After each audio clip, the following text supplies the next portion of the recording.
नमस्कार, मैं हूं रचा शर्मा। आप सभी दर्शकों का अन्नदाता कार्यक्रम में स्वागत करती हूं। किसान का जीवन बहुत मुश्किल होता है। वो अपने खेतों में लंबे समय तक काम करता है। उसका ध्यान सदैव फसल में ही लगा रहता है। वो अपनी कड़ी मेहनत की ताकत पर अपना जीवन व्यतीत करते हैं। ऐसे ही किसानों की प्रगति के लिए हम खेती बाड़ी से जुड़ी कुछ महत्वपूर्ण जानकारियां आप तक लाते हैं। हर रोज सुबह आपके सामने हाजिर होते हैं। तो चलिए कार्यक्रम शुरू करते हैं और सबसे पहले देखते हैं क्या है आज के अन्नदाता में। घिया की वैज्ञानिक तकनीक से खेती करके ले अधिक पैदावार।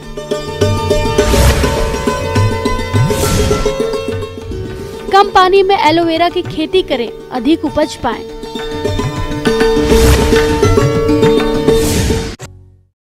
लौकी यानी घिया की खेती आजकल तीनों मौसमों में की जाने लगी है।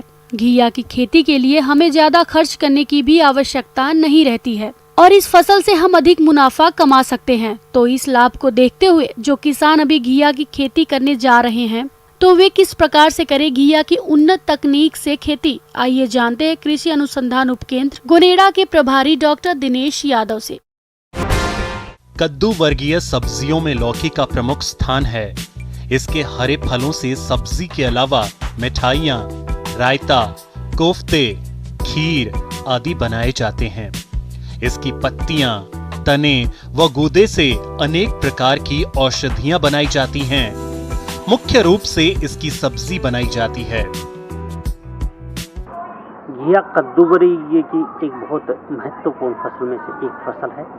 यहाँ पे घिया साल में 2 बार लगा सकते हैं, दोनों सीजन में लगा सकते हैं। गर्मी की फसल भी लगा सकते हैं और बरसात की फसल भी लगा सकते हैं। इसकी खेती विभिन्न प्रकार की भूमियों में की जा सकती है, किंतु उचित जल धारण क्षमता वाली जीवाश्म युक्त हल्की दोमट मिट्टी इसकी सफल खेती के लिए सर्वोत्तम मानी गई है। खेत की पहली जुताई मिट्टी पलट हल से करनी चाहिए। इसके बाद 2 जुताई कल्टीवेटर से करके पाटा लगाकर खेत को समतल कर लेना चाहिए। लौकी की किस्में। वैसे तो आज के समय में कई तरह की उन्नत प्रजातियों का विकास हो चुका है, जिसे किसान अपनी आवश्यकता के अनुसार बुआई में ले सकते हैं, जो इस प्रकार से हैं। Arka Bahar, Punjab Gol, Pusa summer prolific round, Pusa summer prolific long, Pusa Sandesh, Pusa नवीन, पूसा हाइब्रिड 3 दोनों ऋतुओं में खेती की जाती है। फल 60 से 65 दिनों में निकलने लगते हैं। घिया में जो सिफारिश उर्वरक खाद है वो 80 से 100 kilo nitrogen, 40 kilo phosphorus, 40 kilo potash प्रति हेक्टेयर की दर से वो खेत की जब तैयारी करते हैं तब इसको डालते हैं। किसान भाइयों, खेत की प्रारंभिक जुताई से पहले गोबर की खाद को समान रूप से ट्रैक्टर या बखर या मिट्टी पलटने वाले हल से जुताई कर देनी चाहिए।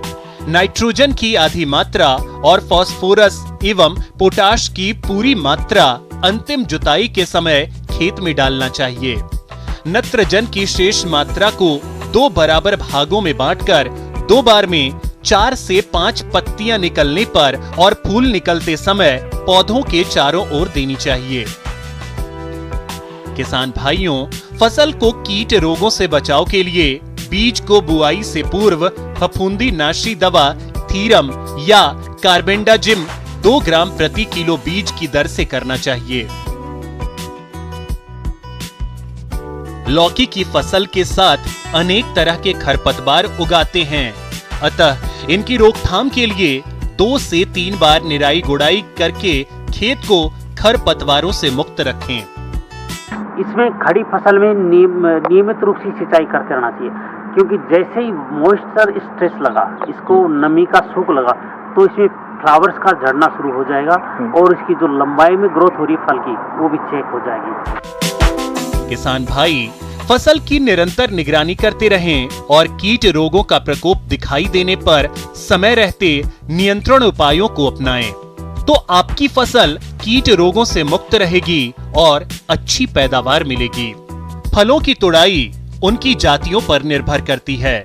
फलों को पूर्ण विकसित होने पर कोमल अवस्था में पौधों से तोड़ाई कर लेना चाहिए। इस प्रकार किसान लौकी की बुआई करके अच्छी पैदावार ले सकते हैं।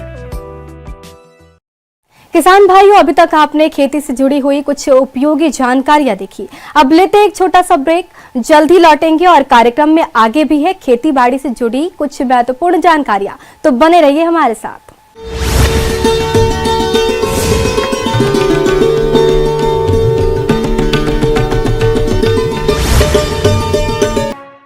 ब्रेक के बाद आप सभी दर्शकों का अन्नदाता में स्वागत है। चलिए अब रुक करते हैं अगली कड़ी की ओर।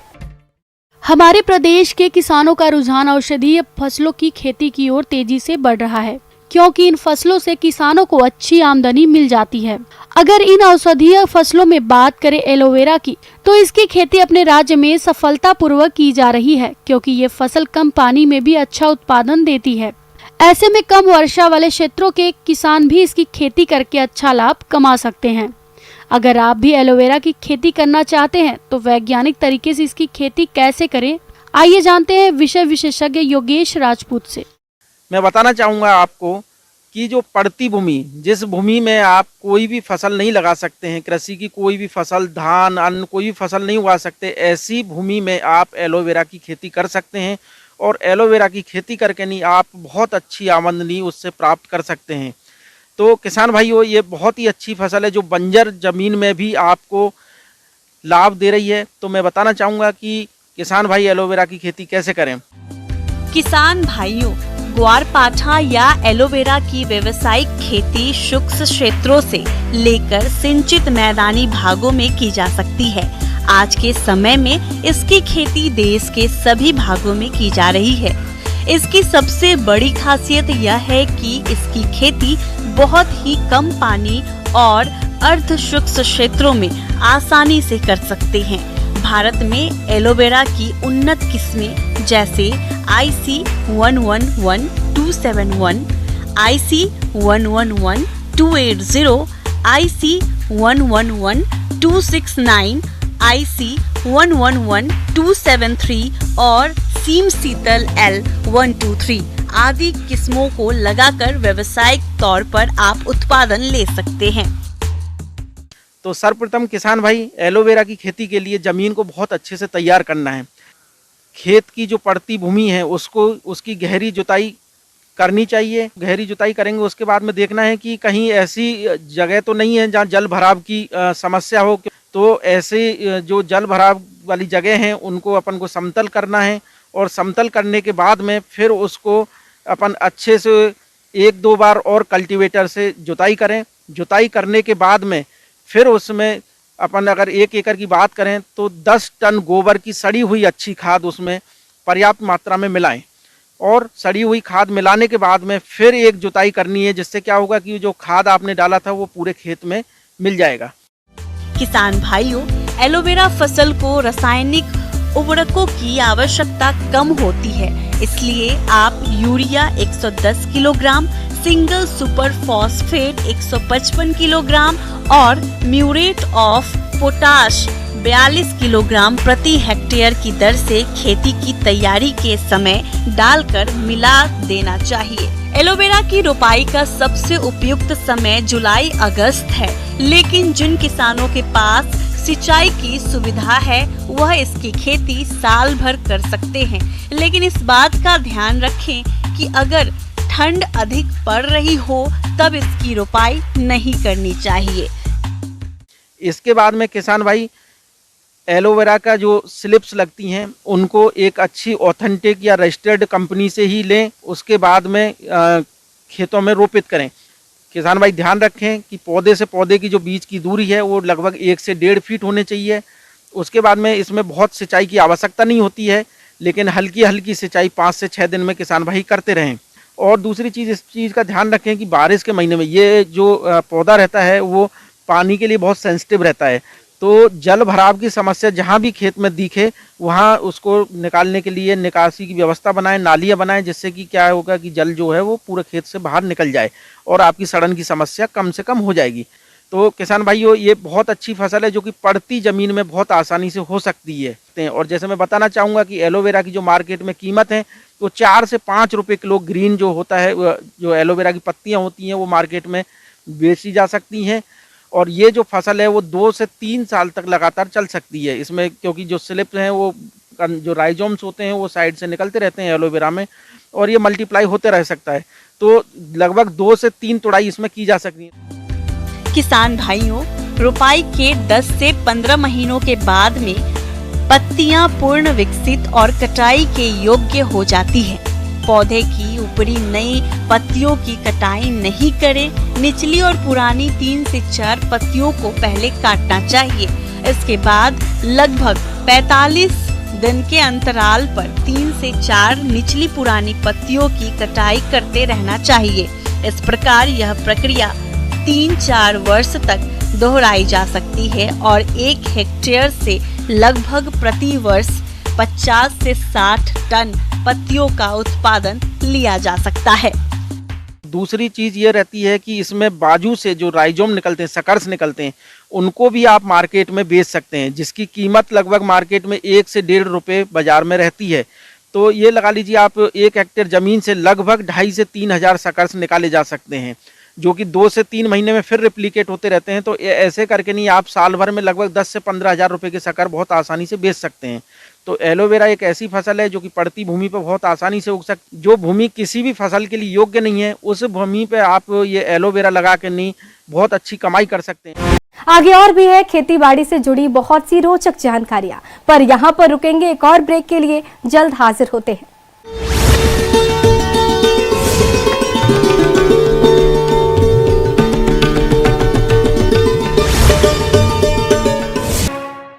ब्रेक के बाद एक बार फिर से आप सभी दर्शकों का अन्नदाता कार्यक्रम में स्वागत है। बढ़ते हैं अगली प्रस्तुति की ओर।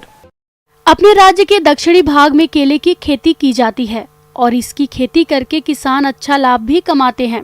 इसी बात को ध्यान में रखते हुए यदि आपने भी केला का बाग लगाया है तो उससे अधिक फलन प्राप्त करने के लिए कुछ जरूरी कार्यों को किया जाना आवश्यक है। तो कौन कौन से हैं वो महत्वपूर्ण कार्य, इसकी जानकारी दे रहे हैं डॉक्टर उल्फत सिंह धाकड़। केला के रखरखाव में किसान भाइयों है इस समय उसका बड़ा विशेष ध्यान रखना है। और हमारे केले का जो पौधा है जो धीरे धीरे बढ़ रहा है, उसके ऊपर की जो पत्तियां जो सूख जाती हैं, उसके तने के ऊपर जो रैप लगा रहता है, उसको जिसे हम रैपिंग की क्रिया भी बोलते हैं, उसको निकालना नहीं है। उसको तरलता बनाए रखने के लिए उसका महत्वपूर्ण भूमिका है, तो उसको बनाए रखें। दूसरे किसान भाइयों हो सके तो जहाँ आप केले की फसल लगाते हैं तो ऐसी जगह उसे लगाएं कि जहाँ विंड ब्रेक्स पहले से लगे हों, जहाँ हवा को रोकने के लिए प्राकृतिक तरीके से जो पौधे हैं वो लगे हों, या कहीं बाउंड्रीज हो जिससे हवा डायरेक्ट पौधों पे अटैक ना करे। इस तरह का भी अगर हो सके तो आप विंड ब्रेक्स का चारों तरफ खेत के अपने जरूर लगाएं, जिससे हमारी पौधों पे डायरेक्ट गर्म हवाओं का प्रभाव नहीं रहेगा, क्योंकि जो इसके अंदर हमारा सुबबूल है और भी कई इस तरह के खेत के आसपास लगाए जाते हैं। और इस समय जो महत्वपूर्ण कार्य करना है किसान भाइयों, सिंचाई का निरंतर उसमें प्रभाव बना रखें। अगर आप ड्रिप के माध्यम से सिंचाई कर रहे हैं तो आपको काफ़ी अच्छा उत्पादन मिलेगा, एक समान फल मिलेंगे, फलों का एक साथ पकेंगे, एक साथ फसल कटेगी। जहां तक बात सिंचाई प्रबंधन की है तो केला की फसल में पर्याप्त नमी बनी रहनी चाहिए। इसके लिए 10 से 12 दिन के अंतराल पर सिंचाई करते रहना चाहिए। इसके साथ ही केला की फसल में जड़ों के आसपास पुआल या अन्य अवशेषों से मल्चिंग करनी चाहिए, जिससे फसल में सिंचाई की मात्रा आधी हो जाती है और फसल की बढ़वार अच्छी होती है। किसान भाइयों, केले के प्रबंधन के लिए आपको एकीकृत खरपतवार प्रबंधन के कार्य करना है। सबसे पहले तो जहाँ हमने केला लगाया है वहाँ खरपतवारों की समूल खुरपी से निदाई गुड़ाई के माध्यम से उसको नष्ट करें। उसके ऊपर जो हमारा केला है उस तेज हवाओं से न गिरे, इसके लिए उस पर मिट्टी का जरूर चढ़ाव करें। जब हमारा केले पे मिट्टी चढ़ जाए उसी समय एक क्रिया और की जाती है, डीसकरिंग जिसे हम बोलते हैं, कि जो हमारे साइड से दूसरे पौधे उसमें निकलने लगते हैं उनको वो काटते रहें, सिर्फ एक उसके साइड में छोड़ें, जिसको अगली बार के लिए फसल के लिए वो तैयार हो जाएगा। कि अच्छे उत्पादन के लिए हमें पोषक तत्व प्रबंधन बहुत जरूरी है। पोषक तत्व प्रबंधन में किसान भाइयों में रासायनिकों के साथ में हमें जैविक का भी प्रयोग करना है। हो सके तो हमें, जब हमने केले का स्थापना की थी पौधे की, उसी समय उसमें गोबर की खाद, वर्मी कंपोस्ट का प्रयोग किया होगा। दूसरी चीज़ किसान भाइयों, जो किसान ड्रिप के माध्यम से सिंचाई कर रहे हैं तो वो एक बेंचुरी जो हमारा सिस्टम है उसमें लिक्विड फर्टिलाइजर जो हमारे हैं तरल उर्वरक, उनका प्रयोग उसमें करना है। 19-19 है, 20-20 है, NPK के जो हमारे आते हैं उनको आप उसमें डालें और उसको घोल बना करके बेंचुरी को ट्यूब उसमें डाल दें और धीरे धीरे वो सिंचाई के साथ में ही आपका उर्वरक पहुंचता रहेगा। तो इसकी काफ़ी कम मात्रा लगती है और इसकी जो उत्पादन की क्षमता है, उर्वरक की जो इफिशियंसी है वो बढ़ जाती है। सिंचाई का भी फायदा पूरा मिलता है और हमें उर्वरक का पूरा फायदा पौधे को मिलता है। तो इससे हमारे पौधे में अच्छे से अच्छे फल लगते हैं और भरपूर उत्पादन आपको मिल जाएगा। किसान भाइयों, फसल सुरक्षा के अंतर्गत बात करते हैं बनाना बीटल कीट की। इस कीट के वयस्क व्रिंग लगभग 2.5 सेंटीमीटर लंबा, हल्का गुलाबीपन लिए हुए काले रंग का होता है और इस पर पतली पतली धारियां होती हैं। इस कीट के वयस्क और व्रिंगक दोनों ही केले की फसल को क्षति पहुंचाते हैं। मादा कीट पौधों के प्रकंदों के ऊपर छेद बनाकर अंडे देती है। इसमें जो व्रिंगक निकलते हैं वे प्रकंदों व तनों में छेद करके अंदर ही अंदर सुरंगें बनाते हैं। केलों की संख्या बहुत कम हो जाती है और केले छोटे छोटे लगते हैं। तेज हवा चलने पर क्षतिग्रस्त स्थान से पौधे टूटकर गिर जाते हैं। कभी कभी तनों के छिद्रों में जीवाणुओं का आक्रमण हो जाने से दुर्गंध युक्त सड़न भी शुरू हो जाती है। तो किसान भाइयों, इस कीट के जैविक नियंत्रण के लिए नीम तेल 5 मिलीलीटर प्रति लीटर पानी के हिसाब से घोल बनाकर छिड़काव करें। अगर कीटों का प्रकोप आर्थिक स्तर से अधिक है तो कीटनाशक फिप्रोनिल 1 मिलीलीटर दवा को 1 लीटर पानी के हिसाब से घोल बनाकर 10 दिन के अंतराल पर 2 बार छिड़काव करें। इसके बाद रोगों की बात करें तो केला की फसल में पत्ती धब्बा और पनामा रोग का अधिक प्रकोप होता है। इन रोगों के बारे में किसानों को जानकारी नहीं होने के कारण फसल के उत्पादन में भारी गिरावट आ जाती है। तो इन रोगों की समय से पहचान कर नियंत्रण के लिए कार्बेंडाजिम 2 ग्राम दवा को 1 लीटर पानी के हिसाब से घोल बनाकर 7 दिन के अंतराल पर 2 से 3 बार छिड़काव करने से इन रोगों पर नियंत्रण पाया जा सकता है। कुछ बैक्टीरिया जनित भी रोग इस तरह के आने की संभावना है। तो इसका सबसे बढ़िया है किसान भाइयों कि आप टिश्यू कल्चर लैब से ही पौधे लें जो रोग और कीटों से बिल्कुल सुरक्षित होंगे। साथ में रोग प्रतिरोधक जातियाँ जैसे G9 आजकल बहुत पॉपुलर किस्म है केला की, इसका प्रयोग करें क्योंकि इसमें पूर्ण रूप से इस तरह की प्रतिरोधक जाती है और हमारे इस क्षेत्र के लिए काफ़ी अच्छी पाई गई है। तो आप रोग प्रतिरोधक जातियों का ही चुनाव करें।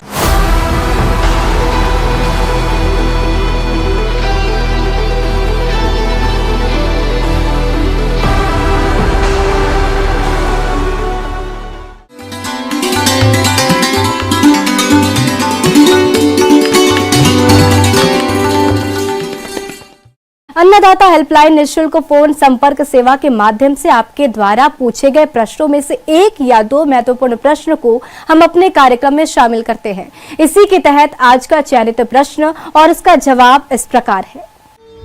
अन्नदाता निःशुल्क फोन संपर्क सेवा के माध्यम से पूछे गए प्रश्नों में से आज हमने जिस प्रश्न को कार्यक्रम में शामिल किया है उसे पूछा है ग्राम कनौर, जिला श्री गंगानगर के कृषक रत्नेश कुमार ने।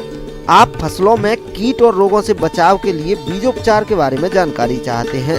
तो रत्नेश कुमार जी, आपकी जानकारी के लिए प्रस्तुत है कार्यक्रम का ये अंश।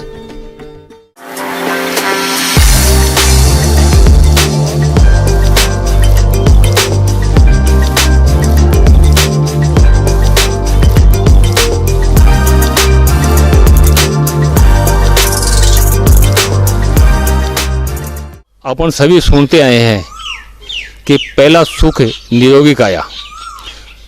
तो अपन अपने बच्चों को निरोगी रखने के लिए जैसे टीकाकरण करते हैं, BCG का टीका लगवा दिया या चेचक का लगवाया और किसी TB का लगवाया, कस्से का लगवाया, हर टाइम पे उनको टीके की आवश्यकता है जिससे क्या है कि आगे जो है बच्चा अपना निरोगी रहे। इसको ध्यान में रखते हुए फसलों में भी जो है रोग को निरोगी रखने के लिए, फसलों को निरोगी रखने के लिए टीके की आवश्यकता बहुत होती है। प्रदेश के बहुत से किसान भाई कई तरह की फसलें उगाते हैं जिसमें कई तरह के कीट और रोगों का प्रकोप होता है। इसके लिए किसान कई तरह के रासायनिक दवाओं का छिड़काव करते हैं जिससे लागत खर्च बढ़ जाती है और पैदावार की गुणवत्ता भी कम हो जाती है। ऐसे में किसान भाई को दोहरा नुकसान उठाना पड़ता है। यदि किसान भाई बीज बुआई से पहले उपचारित कर ले तो इस समस्या से काफी हद तक अपनी फसलों को कीट रोगों से बचा सकते हैं। फसलों में भी जो है रोग को निरोगी रखने के लिए, फसलों को निरोगी रखने के लिए टीके की आवश्यकता बहुत होती है जिसको हम आम बोलचाल में बीज उपचार कहते हैं। अब बीज उपचार के लिए पशुओं में लगने वाले बीमारी और कीड़ों को बचाने के लिए अपन जो है सबसे पहले बीमारी से बचाने के लिए फंजीसाइड का इस्तेमाल करते हैं। फंजीसाइड का नाम फफूंदनाशी। फफूंदनाशी को जो है, फफूंदनाशी ज़्यादातर जो है वो पाउडर फॉर्म में होती है, और पाउडर फॉर्म में एक वो ड्रम होता है जिससे क्या है कि उसको बीज को उसमें डाल करके एक निश्चित मात्रा जो हर बीज के लिए अलग अलग है वो उसमें डाल करके उस ड्रम को घुमा देते हैं, और इसके बाद में उसको थोड़ी देर छोड़ते हैं जिससे उसमें उड़ने वाली फ्यूम जो है ना वो वापस आकर के बीज के चिपक जाए। दूसरी स्टेज पे अपन जो लेते हैं वो लेते हैं अपन कीटनाशी, और कीटनाशी के लिए जो उसमें पानी की जो मात्रा है, एक निश्चित मात्रा, वो बीज की क्वांटिटी के हिसाब से करते हैं। तो उसको ध्यान में रखते हुए अपन उससे बीज उपचार करते हैं जिससे क्या है कि बीज चारों तरफ उसके लिपट जाए। इसके साथ ही अब लास्ट में जो है अपने जो है कल्चर आ जाता है। कल्चर मतलब जीवाणु खाद। तो जीवाणु खाद को पहले बीज उपचार करने से पहले उपचारित करने के लिए तैयार करते हैं। उसमें क्या है, जीवाणु खाद देते हैं, और वो जो है वो गुड़ का जो है एक पात बनाते हैं, उस पात में जीवाणु खाद को मिलाते हैं, थोड़ी देर उसको जो ठंडा नॉर्मल टेम्परेचर होने तक उसको रखते हैं, फिर उसको बीज में उसमें मिलाते हैं। इस हिसाब से उसके अपने बीज के जो है ना वो 3 टीके लग गए। इन टीकों के बाद में जो है करीब करीब जो है अपन मानते हैं कि भाई अपनी फसल और अपना बीज निरोगी हुआ है। अब बात आती है बीज उपचार कैसे करना चाहिए। तो इसकी एक विधि है FIR, जिसमें बीज को क्रमबद्ध तरीके से उपचारित किया जाता है। पहले फफूंदनाशी कार्बेडाजिम 2 ग्राम या थीरम 3 ग्राम प्रति किलो बीज की दर से उपचारित करते हैं। इसके बाद कीटनाशी दवा क्लोरोपाइरिफॉस 6 मिलीलीटर या इमिडाक्लोरोप्रीड 6 मिलीलीटर दवा प्रति किलो बीज की दर से उपचारित करते हैं। और अंत में जीवाणु कल्चर राइजोबियम PSB कल्चर से 12 ग्राम प्रति किलो बीज की दर से उपचारित करके छाया में सुखाकर बुआई करते हैं। तो फसल कीट रोग से बच जाती है और उपज अधिक मिलती है। किसान भाइयों, बुआई से पूर्व बीज उपचार के फायदे हैं अनेक। बीजों का अंकुरण अच्छा होता है, फसल में कीट रोगों का प्रकोप कम होता है, कम खर्च में बीज उपचारित हो जाता है, फसल की बढ़वार अच्छी होती है, फसल उत्पादन में लागत घट जाती है, फसल से गुणवत्ता युक्त पैदावार मिलती है। इसके साथ ही फिर आगे जो है न तो इसमें फफूंद का ज़्यादा डर रहता है, न ही कीड़ों का डर रहता है, और साथ ही साथ जो जीवाणु खाद अपन ने डाला है वो जो है अपने उर्वरक के लिए जो बैक्टीरिया हैं वो भी पर्याप्त मुहैया करवाता है।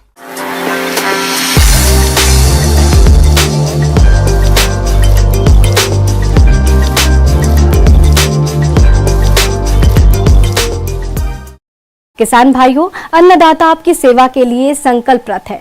कृषि संबंधित समस्या और सुझावों के लिए आप हमें इस पते पर संपर्क भी कर सकते हैं।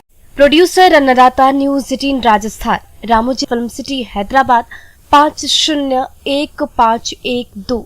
साथ ही आप हमें ईमेल भी कर सकते हैं। हमारा ईमेल है p18annadatharajasthan@nw18.com। इसके अतिरिक्त आप हमें निःशुल्क हेल्पलाइन नंबर 180088921663 पर सोमवार से शनिवार सुबह 10 से शाम 4 बजे के बीच संपर्क कर सकते हैं। किसान भाइयों, अब समय हो रहा है आपसे विदा लेने का, तो हमारी अन्नदाता टीम को दीजिए इजाजत। कल फिर आपसे होगी मुलाकात कृषि संबंधित कुछ और महत्वपूर्ण जानकारियों के साथ। नमस्कार।